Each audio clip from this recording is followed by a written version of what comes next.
Hello, YouTube. Today we got a new guest with us, Aleksandr from Sentinel DVPN. And today we'll speak a lot about the cosmoshub VPN and how it happened and what's next for the future of the project. Hello, Aleksandr. Yeah, hi. Thank you for inviting me there. So let's start. Let's get some story from behind.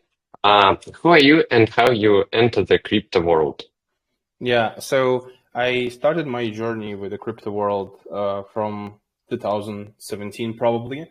Back at this time, I was a digital human rights activist in Russia, and I was making various tools to allow people to protect themselves online and combat censorship.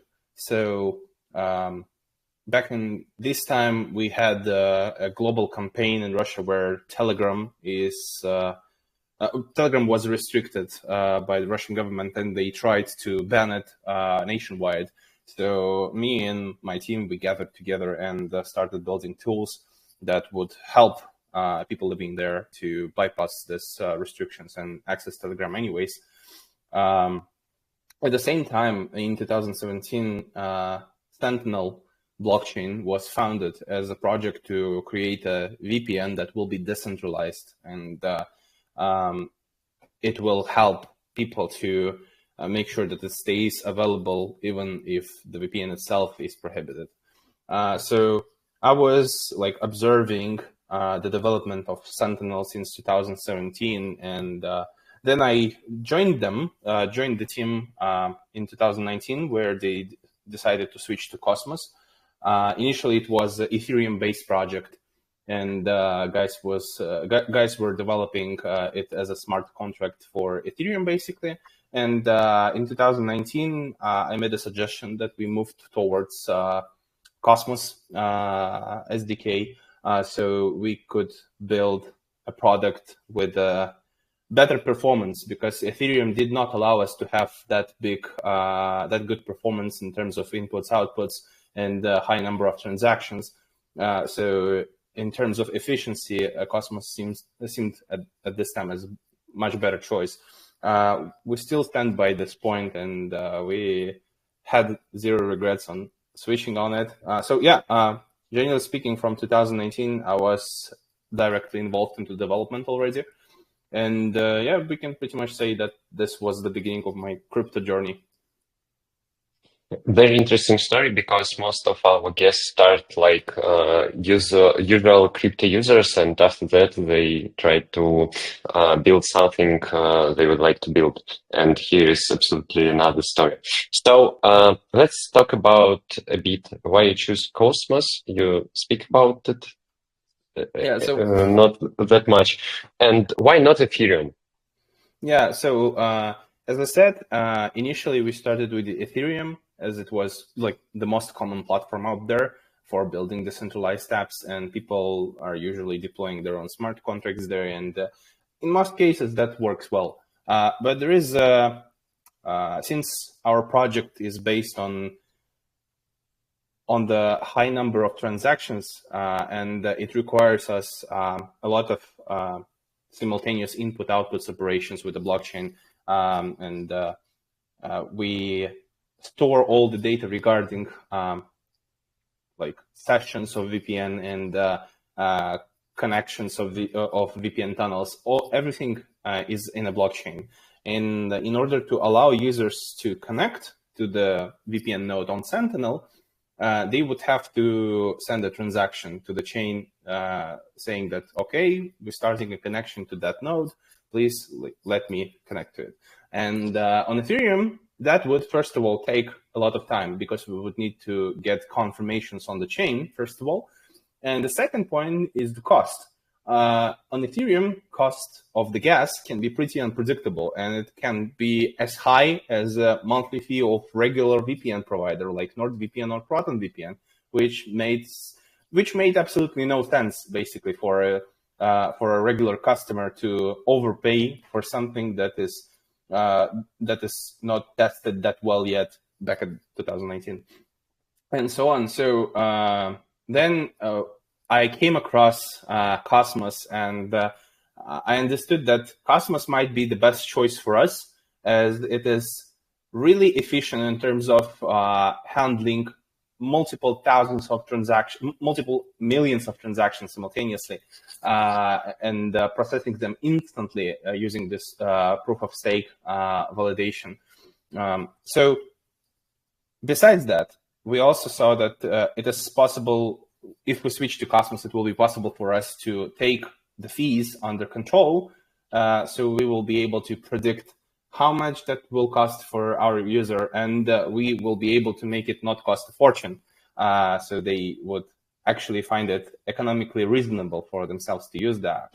So yeah, we switched to Cosmos in 2019, and it proved itself to be a right choice. As now we see that we have around, usually around 5,000 to 7,000 users online simultaneously, with a total amount of users nearly 800,000, and over 5,000 nodes online, like DVPN nodes online on the chain, and it continues to scale, and we observe that Cosmos was indeed the right choice for that sort of an application. Okay, great story. With the IBC Erica, is there any possibility that you will go for another networks with Cosmos on board? For example, with the IBC, in these new terms, you can easily work with Ethereum, Bitcoin, anything you want. Yes, indeed. We already had a conversation with the ICL regarding Eureka to investigate which benefits it will bring us. And so as we develop our products, we always thought that it would be great to allow anyone on any chain to pay for VPNs, for decentralized VPN services using their own native token, which will be later converted to DVPN token on our chain. So, and IBC, like regular IBC that appeared like a few years ago, basically, it was the very first step towards that, because it allowed Cosmos-based chain to communicate with each other. And people, for example, from Osmosis were able to transfer the tokens to Sentinel chain and pay for DVPN there. And Eureka is a total different story, because now it opens a whole new world of blockchains to us. For example, after Eureka will be enabled on Sentinel chain, it will allow users to pay with ERC20 based tokens, Ethereum native tokens, which will increase possible user base of Sentinel by a lot, because we know that, okay, Cosmos is a very solid platform, and there is a hell of a lot of users in the community itself. But if we talk about giants of the blockchain, it's obviously Bitcoin and Ethereum, and the numbers of total number of users of Ethereum is way much higher. We cannot ignore the reality. What we can do with the Eureka is to appeal to these customers who are on the Ethereum network and offer them our services on our own chain meanwhile. So that will be a whole new step in our ecosystem, basically, of the Sentinel. Of course, we also looking towards other chains, which we might have support through Eureka. For example, Solana looks very appealing. I think that at some point we will have Ton blockchain integrated with the IBC Eureka somehow, and that will basically make, first of all, Cosmos a global hub of all blockchains, which is already a very great improvement in terms of reachability of our product to the regular customers. And also it will simplify for most people the way how they're using VPN. So they will not need to go to some sort of centralized exchange to buy, for example, DVPN tokens.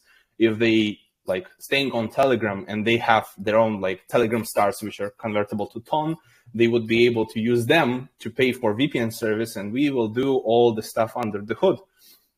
So yeah, Eureka is pretty much game changer in that aspect. Okay, sounds very promising. Let's talk a bit about the interaction between Sentinel and the hub now, how it connected and how it's affect on the work of the VPN. Yeah, so at the moment, Sentinel is based on the Cosmos technology itself, and we connected to the Cosmos Hub through the IBC. As of now, we have developed a number of applications ourselves and with our partners, or building on top of Sentinel, to see different approaches of how we can deliver decentralized VPN to the user. There is an app that provides an experience like it is a centralized app, but in fact it is decentralized under the hood, just provides the same experience for user. There is no wallet, nothing. At the same time, we are offering our own like flagship application called Sentinel Shield, which allows you to use your Sentinel wallet to pay for DVPN. And as we speak, we also getting approval on both stores for a new VPN application, which is based on Cosmos Hub itself in the combination with Sentinel. It is called Cosmo DVPN, and it will allow users to pay for their DVPN service using native Atom tokens through the IBC.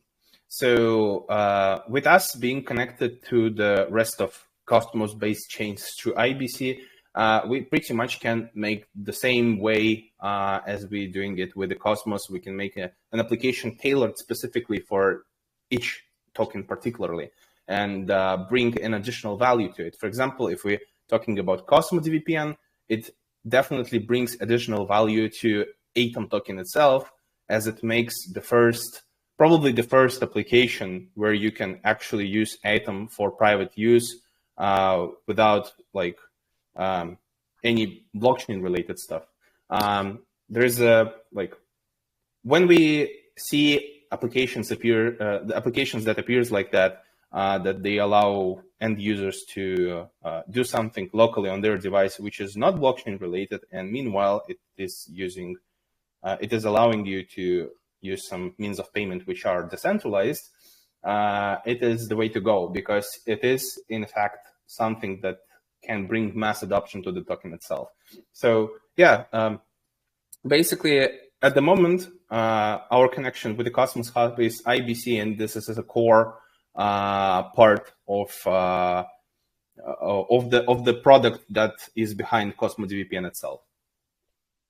Great. That's very interesting to see how we find new way of adopting Atom tokens, because I think generally it's one of the first applications which allows you to use Atom as a payment option, I think. Yeah, there is a very few. I'm pretty sure we are the first ones out there if we omit all the rest of applications which are basically decentralized exchanges.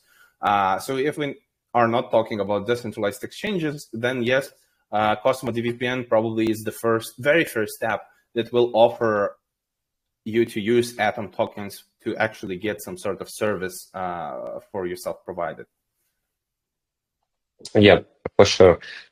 So during last month, we see that Sentinel became trending app in different stores.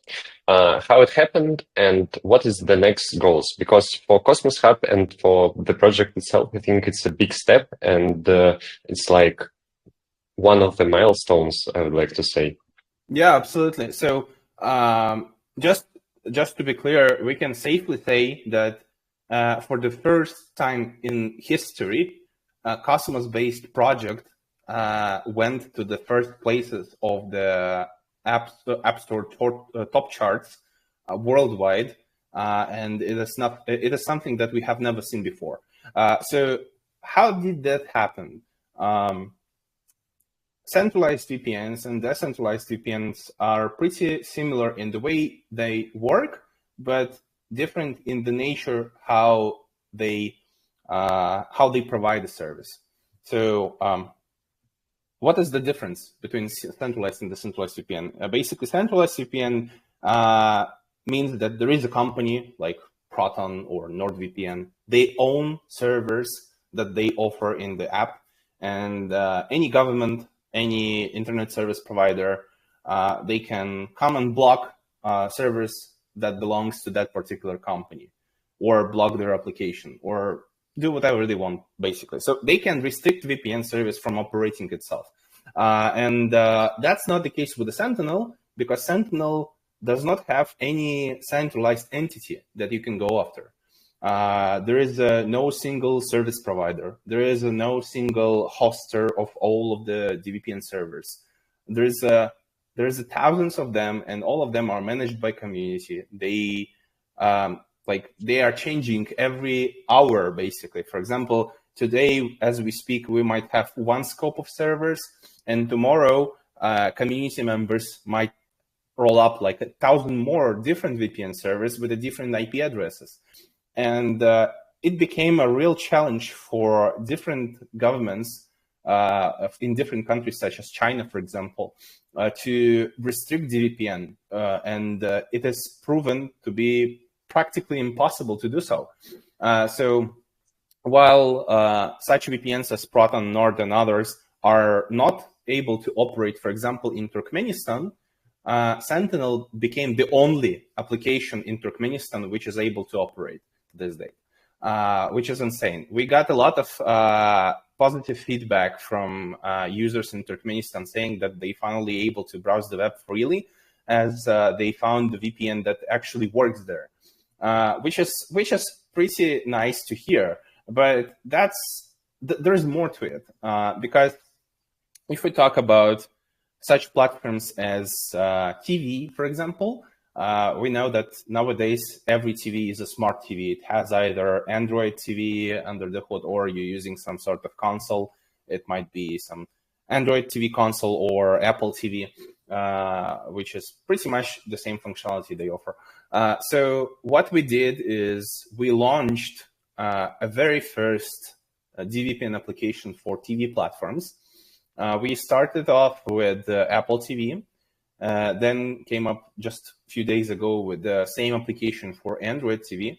And we basically let a lot of users to use DVPN on their television platforms, basically. And we were completely different to other VPN providers out there. What's the difference? I'll tell you. So, for example, if we use ExpressVPN or some other centralized VPN provider and you open Netflix, Netflix will immediately detect that you are using VPN service and will prevent you from using their service at all, like anyway. But it's different with Sentinel. As Sentinel is community-driven project, there is a lot of nodes which are hosted on the residential computers of regular people. So the IP address that you get by connecting to the Sentinel will belong not to some data center, but to someone's home, basically, if they offer it from home. There's also cloud options as well, but I'm talking about residential SIPs. And that made possible for thousands of people to access Netflix, Hulu, Spotify, YouTube, you name it, basically, a lot of different services from their TV, which is a game changer, because there is literally no one else who is offering that. And apparently that became the reason of an extreme popularity of our application on the App Store for Apple TV, that it became to basically the first place on the top 3 apps chart on the App Store in Russia first. Then other countries came up. For example, we saw that it is rising in Thailand, in Myanmar, different African countries, in Brazil. We saw the significant growth in United Arab Emirates, Saudi Arabia, and a bunch of different countries. And once people installed the application for their TV, they used it, they liked it, and they naturally started to look for the same app on different platforms.